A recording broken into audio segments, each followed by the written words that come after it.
Hello students, welcome to PW Bangla. আশা করি তোরা সবাই ভালো আছিস এবং ম্যাথসের WBCHSE class 12 board related last minute suggestion নিয়ে হাজির হয়ে গেছি।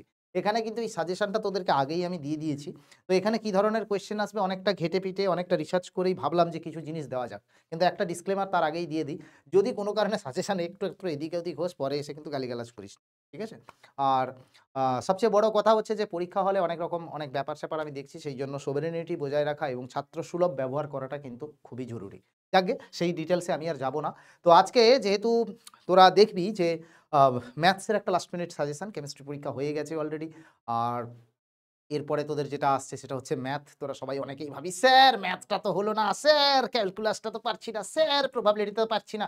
তাই অনেক টপিক ছোটখাটো করে, বড় করে, মিষ্টি করে, দুষ্টু করে সব টপিকগুলোকে লুকিয়ে রেখেছি। ইউনিট ওয়াইজ আমি আজকে সিলেবাসগুলো তোদেরকে সিলেবাস বলছি, সাজেশনগুলো আমি তোদেরকে বলে দেব। যেগুলো কিন্তু এই ছোট্ট, ছোট্ট এইটুকু ভিডিওটার শুধু টপিকগুলোকে মনে রেখে সেই ধরনের কিছু অঙ্ক সলভ করলে কিন্তু গপাগপ ৮০ মার্ক, গপাগপ ৮০ মার্ক, আর কিছু না। সুতরাং প্রথমেই চলে আসি, আজকে আমরা কিরকমভাবে ডিস্ট্রিবিউটটা করেছি সেটা বলে দিই, হ্যাঁ? ইউনিট 1 এ থাকছে হচ্ছে রিলেশন অ্যান্ড ফাংশন আর আইটিএফ। ইউনিট 2 তে থাকছে ইউনিট 2, সেটা হচ্ছে determinant and matrix, determinant and matrix. Unit 3 তে থাকছে হচ্ছে পুরো ক্যালকুলাস, যেটা থেকে কিন্তু 35 নম্বরের কোয়েশ্চেন আসে। ইউনিট 4 হচ্ছে এলপিপি, ইউনিট 5 হচ্ছে ভেক্টর প্লাস 3ডি, ভেক্টর প্লাস 3ডি, আর ইউনিট 6 সেটা হচ্ছে প্রবাবিলিটি। এই তো তোদের ইউনিট। এরপরে আবার বলিস না স্যার এটা বাদ থেকে গেল। ঠিক আছে? অর্থাৎ আজকে শুরু করে দেওয়া যাক যে সম্বন্ধ অপেক্ষক এবং বিপরীত ত্রিকোণমিতিক প্রপেক্ষক থেকে কিন্তু 8টি নাম্বার আসে বাবু। এখানটায় আর কিচ্ছু করার নেই। 8 মার্কের প্রশ্ন আসবে এবং করতে হবে। এখানে যদি তোদের মনে হয় যে আমরা কি করে সলভ করব, কেন কি এই চ্যাপ্টারটায় অনেকেই একটু চাপ খায়। তো সেই জায়গাটায় আমি একটুখানি বলি। সেটা হচ্ছে যে এই যে কম্পোজিশন দিয়ে যে প্রবলেমটা আসে, মানে কিরকম বলতো? ওই যে আসে fx equals to x square, gx equals to 3x plus 2 by 7x minus 4, ধর এরকম দেওয়া আছে একটা f অফ gx। এটা কি g অফ fx হবে না হবে না, সেটা হবে কি হবে না সেটা তোকে জাজ করতে হবে। এই ধরনের যে কোয়েশ্চেন আসে সেটা কিন্তু সলভ করতে হবে, ঠিক আছে? এটা থেকে একটা 2 নাম্বার তোর সিকিউর, এইগুলো পারবি মোটামুটি। নেক্সট হচ্ছে সাবজেক্টিভ ইনজেক্টিভ রিলেটেড থেকে একটা 4 নাম্বার আসে।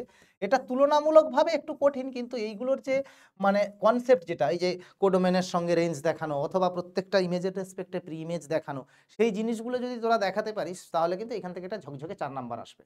আর একান্তই যদি না পারিস তার জন্য আরেকটা সাবস্টিটিউট ব্যাপার আছে।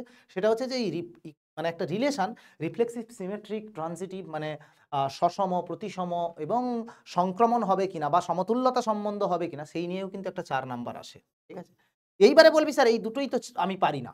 হতেই পারে। কেন কি এটা অ্যাবস্ট্রাক্ট ম্যাথমেটিক্স এর আন্ডারে আসে, তো নাও পারতে পারিস। তার জন্য আরেকটা জিনিসও আছে, সেটা হচ্ছে যে প্রুফ রিলেটেড। ওই যে একটা tan ইনভার্স দিয়ে অঙ্ক আছে না? tan ইনভার্স π/4 মাইনাস সে কি আছে b/a sin a না কিছু একটা ছিল, হোয়াটএভার টাইপের অঙ্ক। এটা PYQ থেকে এই অঙ্কটা কিন্তু সলভ করে নিস। আমার মনে হচ্ছে এই অঙ্কটা এবারে আসবে। 2022-23 সালে এসেছিল অঙ্কটা। একটু দেখে নিস। ঠিক আছে? এবং সবসময় মাথায় রাখবি যে বোর্ডের প্রশ্ন কিন্তু বিরাট কিছু কঠিন হয় না। বেসিক জাস্ট ফর্মুলা ইউজ করে করেই সলভ গুলো হবে। আরেকটা প্রুফ রিলেটেড আসবে, যেটা সেটা এই ধরনের অঙ্কটা আসবে, আমি এখনই বলে যাচ্ছি, মিলিয়ে নিস, হয়তো চলে আসবে। sec inverse tan square half plus cosec inverse cot square 1/3 cosec square cot inverse 1/3, এইরকম ধরনের একটা কিন্তু অঙ্ক আসে। এইটা থেকে কিন্তু 2 নাম্বার একদম ছোট্ট, মানে এখানটায় তুই করবি 1 প্লাস tan স্কয়ার দিয়ে tan ইনভার্স কে cot ইনভার্স 2 এরকম কিছু একটা লিখবি। ঠিক আছে? বা এখানে হাফের হোল স্কয়ার আসবে, 1/3 এর হোল স্কয়ার আসবে, যা আসে তাই করবি। আরেকটা আছে, সেটা হচ্ছে যে এই মুখ্য মান নির্ণয় করা। মানে ধর তোকে এরকম দিয়ে দিয়েছে যে sin ইনভার্স sin π/6 এর মান নির্ণয় করো। এবারে তুই যদি এখন গাধার মতো লিখে দিস যে 5π/6, তাহলে কিন্তু গেয়া তুম, নাম্বার নেই মিলেগা। কেন? বিকজ sin ইনভার্স এর রেঞ্জ কিন্তু -π/2 থেকে π/2 হয়। তাই না? তো দুম করে এখানে লিখে দিস না, এটার ভ্যালু অ্যাকচুয়ালি হবে কি π - π/6, তার মানে শুধু π/6 হবে। তাই তো? কেন কি sin 5π/6 মানেই হচ্ছে sin ইনভার্স π - π/6। তো এখান থেকে শুধু π/6 অ্যান্সার আসবে। কেন কি sin π/6 এগুলো সব পড়ানো হয়েছে, বিজেতা সিরিজে দেখানো হয়েছে। যারা বোর্ড বুস্টার নিয়েছিল তাদেরকে আরো ক্লাস ওরিয়েন্টেড করে দেখানো হয়েছে। বিজেতাতে একগুচ্ছ জায়গায় একসঙ্গে করে দেখানো হয়েছে। তো এইগুলো কিন্তু এই মুখ্য মান নির্ণয় এই জিনিসটা কিন্তু করতে পারিস। তাহলে এখান থেকে একটা এমসিকিউ, আর এখান থেকেও একটা এমসিকিউ আসবে। সেটা হচ্ছে যে তোর এফএক্স একটা ফাংশন দিয়ে দিয়েছে, সে সেইটা রিলেটেড কিছু একটা কোয়েশ্চেন এলো, তাহলে দুটো শর্ট কোয়েশ্চেন হয়ে গেল।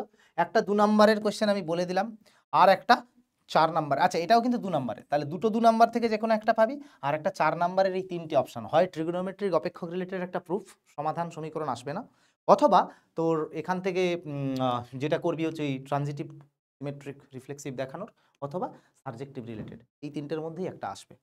নেক্সট, এবারে আসছি হচ্ছে determinant matrix. Adjoint related MCQ আসবে, অথবা ইকুয়াল ম্যাট্রিক্স রিলেটেড এমসিকিউ আসবে, এটা কিন্তু আগে থেকে বলে দিচ্ছি। সঙ্গে ডিটারমিনেন্টের ওই ইকুয়ালিটি হিসেবে একটা ডিটারমিনেন্টের ইকুয়ালিটি হিসেবে কিন্তু একটা এমসিকিউ আসবে। তুই বলবি সেটা কিরকম, মানে ধর তোকে এরকম দিয়ে দিল 1x25 that is equals to 3479, তাহলে তোমাকে এক্স এর ভ্যালু নির্ণয় করতে হবে। অথবা দুটো ম্যাট্রিক্স এরকম দিয়ে দিয়েছে কিছু একটা, দিয়ে এরকম দুটো ম্যাট্রিক্স দেওয়া আছে, তোকে বলছে এটার ভ্যালু কত হবে, এই ধরনের কোয়েশ্চেন। এবছরের জন্য সবচেয়ে ইম্পর্টেন্ট যেটা, কোনো একটা বর্গ ম্যাট্রিক্সকে প্রতিসম এবং বিপ্রতিসম আকারে প্রকাশ, মানে একটা এ ম্যাট্রিক্সকে হাফ টাইমস এ প্লাস এ ট্রান্সপোজ প্লাস হাফ টাইমস এ মাইনাস এ ট্রান্সপোজ, এটা আমার কাছে প্রতিসম হয়, এটা আমার কাছে প্রতিসম হয়, এটা আমার কাছে বিপ্রতিসম হয়, এইটার সাম হিসাবে প্রকাশ করার কিন্তু একটা গল্প আসতেই পারে। 4 নম্বরের কোশ্চেন কিন্তু এটা তোকে দেবে। ম্যাট্রিক্স ইকুয়েশন দিয়ে দেবে, যেখান থেকে 2 নম্বরের কোশ্চেন আসবে 2 মার্কস। এটা হচ্ছে তোর এরকম 2x প্লাস 3y একটা হয়তো ম্যাট্রিক্স দিয়ে দিল, আর সে ধর 7x minus 2y equals to ধর একটা ম্যাট্রিক্স দিয়ে দিল, তোকে x আর y হয়তো বের করতে বলেছে। সিম্পল লিনিয়ার ইকুয়েশন যে করে সলভ হয় সেইভাবে। আচ্ছা, ডিটারমিনেন্ট থেকে কিন্তু প্রুফ রিলেটেড কোশ্চেন আসবে, হ্যাঁ, ওই a square plus 10 b square c square, এই ধরনের অঙ্কটা আসবে, ধর 100 দিয়ে বিভাজ্য, এই ধরনের অঙ্ক একটা দেখতে পারিস।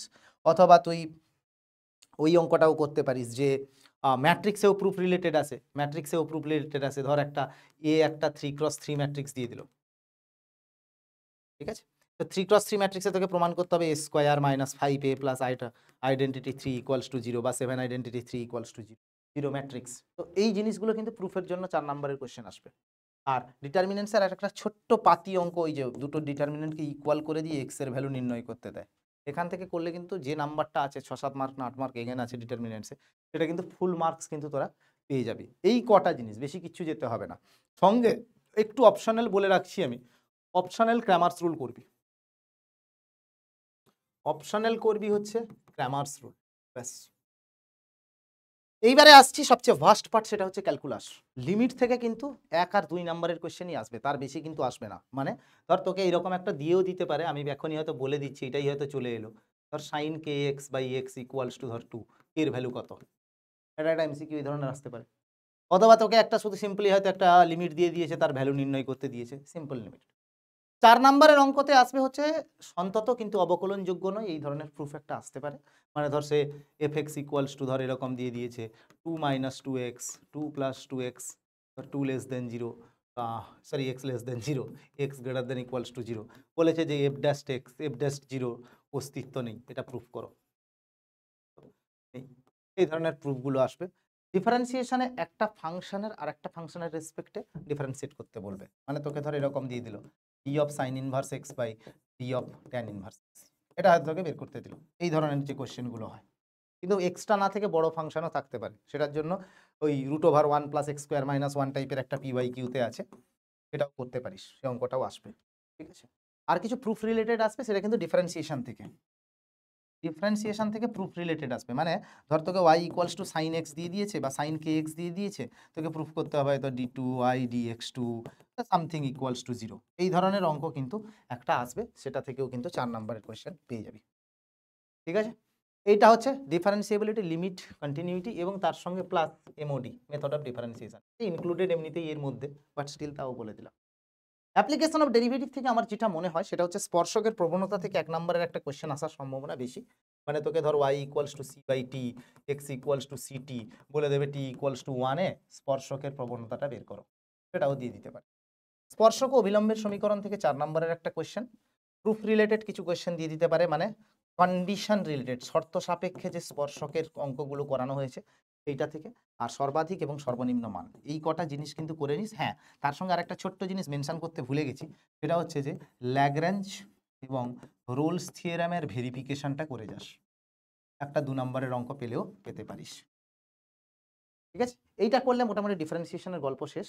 ছোট্ট করে ইনডেফিনাইটে বলছি, সীমার যোগফল হিসেবে একটা প্রকাশ করতে হবে, মানে এটা ডেফিনিশনের সংজ্ঞা থেকে এই দুটো সেম জিনিস। এটা থেকে একটা 5 নাম্বারের কোয়েশ্চেন।